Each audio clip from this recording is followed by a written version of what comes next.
Israel Turkey और Israel और Turkey के वॉरफेयर के स्टेज पर पॉलिटिक्स किस तरीके से अपना रोल प्ले करती है, जिसके बारे में जानेंगे। आज हम देखेंगे कैसे एक देश जो खुद को शांति का पैगंबर मानता है, पीस का पैगंबर मानता है, वही असल में दुनिया को, विश्व को संकट के गर्त में ढकेल रहा है। जी हां, बात हो रही है इजराइल की, जिसने अपने पड़ोसी देशों के दिलों में सिर्फ डर और घृणा, नफरत बोई है। और अब तुर्की के राष्ट्रपति एर्दोआन के बयान पर इतनी प्रतिक्रिया दी कि मानो उसकी सेना तुर्की की सीमा पर ही जाकर खड़ी हो गई हो। इजराइल की शांति नीति, इजराइल की पीस पॉलिसी क्या है? जब भी हम शांति शब्द सुनते हैं, जब भी हम पीस वर्ड सुनते हैं, तो जाहिर है कि कहीं ना कहीं युद्ध की म्यूनिकर छिपा होता है। इजराइल की नीति भी कुछ ऐसी ही है। हथियारों की दुनिया से ज्यादा उसके युद्ध क्षेत्र के अखबारों में खबरें छपती हैं। और सिर्फ यही नहीं, पिछले दशकों से इजराइल का चलन ये रहा है कि जब भी किसी ने उनकी सीमा के भीतर आवाज उठाई, वो उसे आतंकवाद कहकर तोड़ देते हैं। अगर कोई विरोधी पड़ोसी होता है तो उसकी धरती पर बम गिराकर सर्जिकल स्ट्राइक का नया मतलब सिखा देते हैं। और अब जब तुर्की के राष्ट्रपति एर्दोआन उन पर गैर कानूनी कब्जा और होलोकॉस्ट जैसी नीतियां लागू करने का आरोप लगाते हैं, तो ये देश ऐसे प्रतिक्रिया देते हैं, ऐसे रिएक्शन देते हैं जैसे उसे परमाणु हथियारों की बजाय ट्विटर की लड़ाई लड़नी हो। और सिर्फ इतना ही नहीं है, संयुक्त राष्ट्र में एक गर्मा गर्म भाषण अभी हाल ही में तुर्की के राष्ट्रपति तैयब एर्दोआन की ओर से दिया गया। राष्ट्रपति तैयब एर्दोआन ने इजराइल पर मैसेकर का, नरसंहार का आरोप लगाया है, एक कार्नेज का आरोप लगाया है। आरोप इस बात का लगाया है कि इजराइल की ओर से कई लोगों को, इनोसेंट लोगों को मार दिया गया। इसकी कार्रवाइयों की अगर तुलना की जाए तो होलोकॉस्ट से तुलना की है तैयब एर्दोआन ने। और इस बात की वार्निंग दी है कि वेस्ट बैंक और पूर्वी यरूशलेम, ईस्टर्न यरूशलेम में विस्तारवादी नीतियां पूरी वैश्विक व्यवस्था के लिए बड़ा खतरा है, और यह खतरा इजराइल की वजह से है। उन्होंने इस बात को लेकर भी घोषणा की है कि फिलिस्तीनी मुद्दा अब एक वैश्विक समस्या बन चुका है और अंतर्राष्ट्रीय समुदाय से अब सीज फायर लागू करने, मानवीय सहायता की अनुमति देने और इजराइल की अनुक्रमण नीतियों को रोकने का आग्रह किया है। एर्दोआन ने कहा कि केवल 2 राष्ट्र सॉल्यूशन ही फिलिस्तीन के विनाश को रोक सकता है, फिलिस्तीन की बर्बादी को रोक सकता है और मिडिल ईस्ट में एक स्टेबिलिटी ला सकता है, स्थिरता को बहाल कर सकता है मिडिल ईस्ट में। तुर्की पर इजराइल का ये जो मॉडर्न वॉरफेयर है, आधुनिक युद्ध है, इसके बारे में हम बात करते हैं कि कैसे इजराइल तुर्की को टारगेट कर रहा है। जाहिर है कोई रॉकेट या टैंक का वॉरफेयर नहीं है, बल्कि एक डिजिटल और राजनीतिक युद्ध है। इजराइल की पीआर मशीन इतनी तेज है कि हर बयान पर तुरंत फैक्ट चेक कर विरोधियों को फेक न्यूज कह दिया जाता है। एर्दोआन के भाषण पर दुनिया भर में इजरायली समर्थक सोशल मीडिया आक्रमण कर देते हैं ताकि उनका असर ही खत्म हो जाए। अगर कूटनीतिक स्तर पर देखा जाए, डिप्लोमेटिक लेवल पर देखा जाए, तो कुछ किया जाए तो इजराइल के सहयोगी देश तुर्की के खिलाफ हथियार और राजनीतिक दबाव बनाना शुरू कर देते हैं।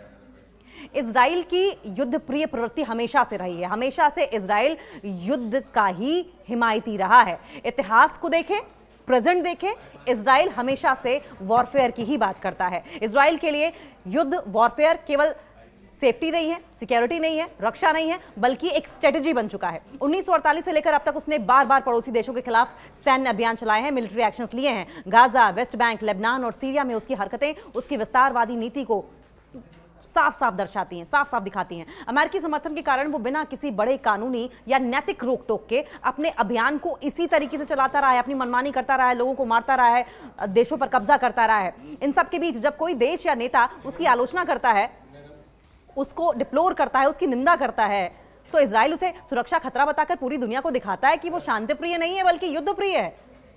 कम से कम दुनिया को दिख तो रहा है। आप समझिए कि एर्दोआन का बयान क्या था। एक वैश्विक चेतावनी दी है, वर्ल्ड लेवल पर एक बड़ी वार्निंग एर्दोआन की ओर से दी गई है। और सवाल यह भी है कि क्या ये एक वर्ल्ड लेवल पर वार्निंग है या फिर कोई पॉलिटिकल ड्रामा है? तुर्की के राष्ट्रपति ने जो होलोकॉस्ट की तुलना की है, वो इजराइल के लिए एक तगड़ा झटका था। लेकिन क्या सच में युद्ध के लिए यह काफी है? एर्दोआन का कहना है कि फिलिस्तीनी मुद्दा अब एक वर्ल्ड लेवल की प्रॉब्लम बन चुका है। उन्होंने 2 राष्ट्र समाधान को ही पीस का रास्ता बताया है। साथ ही उन्होंने इंटरनेशनल कम्युनिटी से तुरंत सीज फायर की और मानवीय सहायता की मांग की है।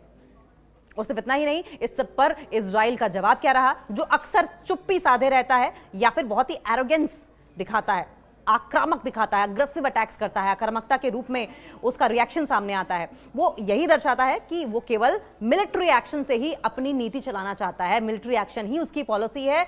पीस टॉक्स में वो भरोसा नहीं करता, बातचीत में वो भरोसा नहीं करता है।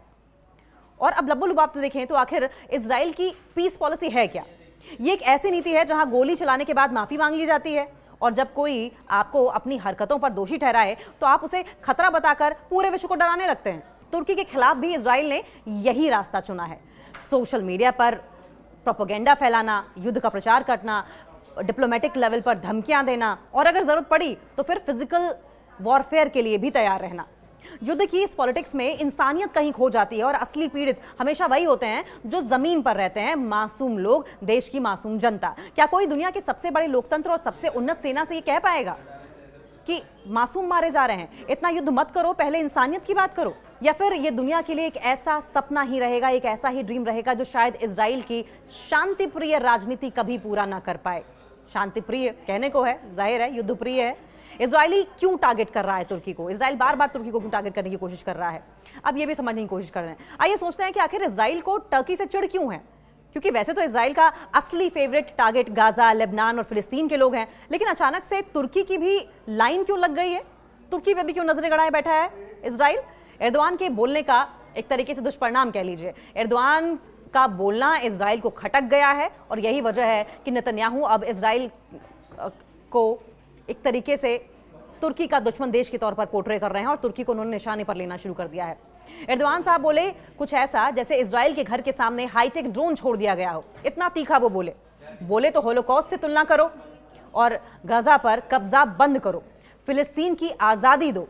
इजराइल ने सुना तो लगा अरे भाई ये तो सीधा हमारे मूड को खराब कर रहा है, हमारे मूड को फालतू में खराब कर दिया। ऐसी कैसे हिमाकत कर दी तैयब एर्दोआन ने इजराइल के खिलाफ बोलने की? तुर्की ने समर्थन किया फिलिस्तीन का दर्द, इस पर भी इजराइल नाराज हो गया। जब तुर्की ने खुलेआम कहा कि फिलिस्तीन का मामला सिर्फ मिडिल ईस्ट का नहीं है बल्कि पूरी दुनिया की समस्या है, तो इजराइल के लिए ये वैसा था जैसे वाईफाई के बिना नेटफ्लिक्स देखना हो, यानी सब आराम से घूम रहे थे।